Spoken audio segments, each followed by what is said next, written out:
Magandang araw, magandang gabi po sa inyong lahat. Mega love shoutout sa buong team Kalingap, kay Kuya Val, kay Kalingap Rob. Ayan, mega love shoutout po sa inyong lahat. Dito na tayo agad-agad sa ating topic kung saan nga po ay batid natin noon pa man kung gaano kabuti si Kalingap Rob, gayon din si Kuya Val, kung gaano kabuti sila sa pamilya Batalero.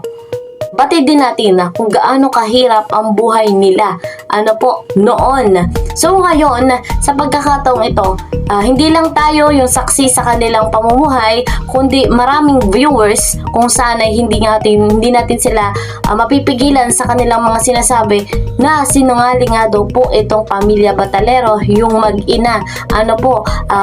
Sinungaling daw po dahil sa kanilang kagagawan din. Sa kung ano yung kanilang sinasabi. Para mas lalo tayong bigyang linaw, ayan, para mas lalo nating maintindihan, eto na ang ebidensya kung saan ay pinagtama-tama, pinagtugma-tugma kung ano nga bang katotohanan, ating alamin, ating panoorin ito. Ano ba sinabi ni Nanay Hazel, okay? Nagtatrabaho po ako noon. Nagtatrabaho po ako noon. For your information po. For your information po. Shell ko, simple. Kahit po kami naglalabada Kahit po kami naglalabada ay kumakain po kami ng 3 beses sa isang araw.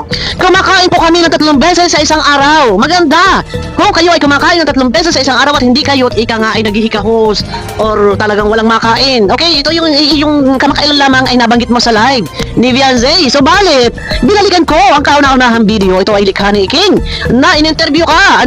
In-interview ka ni Iking. Pero bakit po dito nabanggit mo po, okay ha? Iparirinig ko na, wait lang. Hindi po masama na tayo magpapakatotoo. Kung talaga tayo hirap na hirap po sa ating buhay, naghihikahos tayo at wala tayong makain, sabihin na po natin, hindi po yung pipilitin po natin na ayaw natin nga aminin na katotohanan yung realidad ng ating buhay. Wala naman pong masama. Kasi dito, ang sabi niyo po kasi, para lumalabas kasi dito na nagsinungaling ka. Nililang nyo. Parang nagsinungaling ka, nililang mo. Si Iking, ano ba yun? Ha? Wait. Hirap ba maging mahirap? Ang sabi ni Iking, mahirap ba maging mahirap? Naririnig nyo guys? Okay, ulit. Ba maging mahirap? Mahirap ba maging mahirap? Ay sobra po. Okay, ulit. Hirap ba maging mahirap?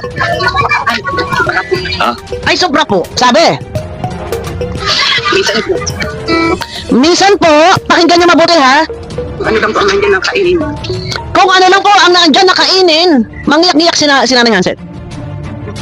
Minsan po kung ano lang po ang naandyan na kainin, ulit. Kung ano lang po ang nandiyan ng kainin Kung ano lang po ang naandyan na kainin, namin. pinaghahati-hatian lang po namin. Pakinggan, mabuti.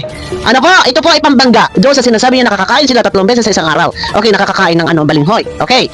Kung ano lang po ang naandyan na kainin, ay pinaghahati-hatian namin. Minsan po yung kamuting sabi lang po. Minsan po kamuting kahoy lang po. Pag tayo may alam, pinagbabangga ko lang. Okay, ito na. Minsan po. Okay. Minsan po, Minsan po, ito-translate ko ha. Dahil baka hindi kaya ng sagap, medyo nalasan ko naman na yung lagas-las. Okay, pero maina pa rin i-translate ko. And parang hindi naman diretso yung pag-play. Para perious tayo sa paggamit ng video. kung ano lang po ang nandiyan ng kainin. Kung ano lang po ang nandiyan na kainin, Ay namin. Minsan po yung pinaghati-hatian lang po namin kainin. May tumitilawak na manok. Iyon ba yung manok ni Tatay Biran? ay namin. Minsan po yung Minsan po yun. kamuting sabi lang po na Minsan po yung kamuting kahoy lang po. Na ano na pag wala po kami pambili ng bigas. Minsan po, kamuting kahoy lang po pag wala kaming pambili ng bigas. So sabi mo, sa Bongas, yung nakaraan live, may trabaho po ako noon. Nakakakain po kami 3 beses sa maghapon. Pinaghihirapan ko po yan para buhayin ang aking pamilya. Pero sabi mo dito, minsan po, kung ano lang po ang nandiyan ng kainin. kung ano lang po ang naandyan na kainin ay pinaghati-hatian. Pinagbarangga ko lang, Nanay Hazel. Yan sinasabi mo, na 3 beses kayo nakakain sa maghapon, pinaghihirapan mo yan para buhayin ang iyong pamilya, samantala kung ano lang ang naandyan na kainin ay yun ang inyong pinaghati-hatian. So ibig sabihin nagsisinungaling ka. Ito yung old video mo. Malinaw na kung ano lang yung naandyan kainin, minsan ay balinghoy. Okay? Kung ano lang po ang nandiyan ng kainin. Okay? Kung ano lang yung naandyan na kainin, malinaw. Ay namin. Pinaghati-hatian lang namin, o di ba? Eh, totoo yung sinasabi mo na kayo ay kumakain ng 3 beses sa isang araw. So, ibig sabihin, alin ba? Saan ka ba dito nagsisinungaling? Nagsinungaling ka ba dito na nagkwento ka kay Iking? Na minsan ay kamuting kahoy pag wala kayong pambiling bigas? Or nagsinungaling ka doon during live na sinabi mo sa live ni Beyonce na may trabaho po ako noon. Kumakain po kami ng 3 beses sa isang araw. Binubuhay ko po ang aking mga anak. Saan ka doon nagsinungaling? So, ibig sabihin, kung hindi totoo na kumakain kayo ng balinghoy or minsan wala kayong makain kung ano lang nandyan na paghati-hatian, alin ba dito ka ba nagsinungaling? Tanong ko lang nagtatanong ako, nilinlang mo ba dito si Iking at ang Kalingap? Or saan ka nagsinungaling doon sa sinasabi mo, may trabaho po ako noon? Nagkakain po kami ng 3 beses sa isang araw, saan ka ba? Ano ba talaga? Alin doon ang totoo? Kasi yung sinasabi mo na kumakain kayo 3 beses sa isang araw, taliwas sa kauna-unahang vlog sa inyo, na ang sabi mo ay minsan ay kumakain kayo kung ano lang meron na dyan sa hapagkainan, inyo pinaghati-hatian, pag walang pambiling bigas, balinghoy o kamuting kahoy. Kamuting kahoy ang pananghalian nyo. Or pang-araw-araw. Kamuting kahoy! Ang pananghalian nyo! Ano po? Ano po? Ano po? Tanong ni King, kamuting kahoy ang pananghalian ninyo. Wala. Okay, lalaksan ko ha. Ngayon, ano po? Sabi niya, ano po? Pagka... Wala. Eto. Okay, ang sabi niya, ni King, so ibig sabihin, kamuting kahoy ang kinakain nyo araw-araw. Ang sabi niya, Wala po kami maisaing. pag wala po kaming maisaing. Malinaw na malinaw. Pag wala silang maisaing. So, ibig sabihin, hindi totoo yung sinasabi mo. Dahil, bakit ko nasabi hindi totoo? Dahil kamakailan lang ang pahayag mo. Kumakain po kami ng 3 beses sa isang araw. Pinagpapaguran ko po yan para buhayin ang aking mga anak. May trabaho po ako for your info. Tapos ngayon, sa madaling salita, Wala po kami maisaing. lumilitaw dito na kayo ay wala minsan maisaing. Ano? Okay, pakinggan. Or pang-araw-araw. Ano po? Ulit, Pananghalian nyo. ulit. Kamuting kahoy ang pananghalian nyo. Okay, tinanong. Kamuting kahoy ang pananghalian ninyo or araw-araw? Or pang-araw-araw. Ano ang sagot, ha? Okay. Ano po? Ano po, Wala po kami maisaing. ano po pag wala po kami maisaing? So, ibig sabihin, dumarating sa punto na wala kayong maisaing na bigas. Subalit, ayon sa pahayag mo, kamakailan lang, ay kumakain ng 3 beses sa isang araw. So guys, mga kalingap, ayan, thank you very much kay Madam Bopil, supportahan natin. Ano po, 100%.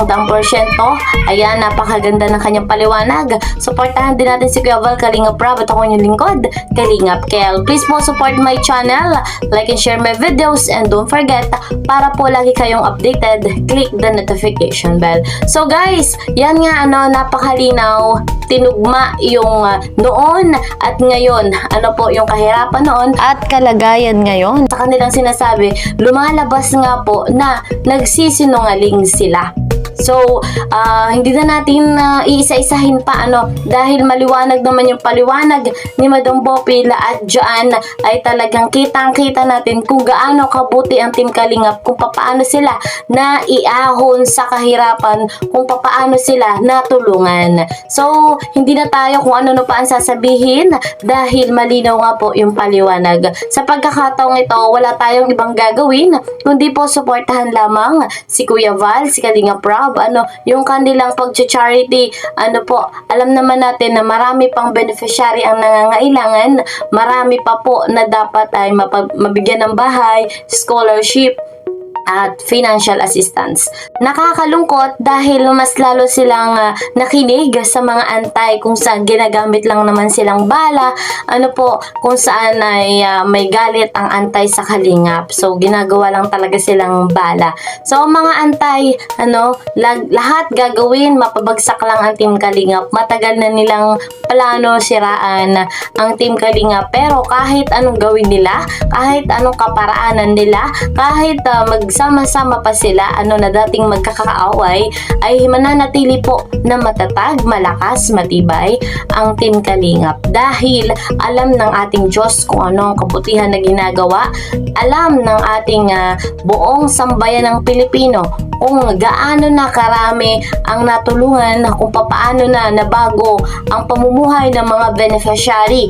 Ayan. So, hindi lang tayo ang nanonood. Marami po buong mundo. So, saksing buhay sa kung ano ang ginagawa ng Team Kalingap. So, nakaka-proud lang si Kalingap Rob sa kanyang ginagawa. Ano po? Still lumalaban, still patuloy lamang sa buhay at hindi napapahadlang sa kanyang ginagawang pagtulong. Kaya naman nakaka-proud ang isang Kalingap Rob. So ayun nga napakaliwanag na mga paliwanag. Hanggang dito na lamang po muna. Lagi nating tatandaan, we are one Kalingap, one family. Hanggang dito na lamang. See you po sa next video. Mag-iingat po kayo palagi. God bless everyone. God bless Team Kalingap. Bye-bye!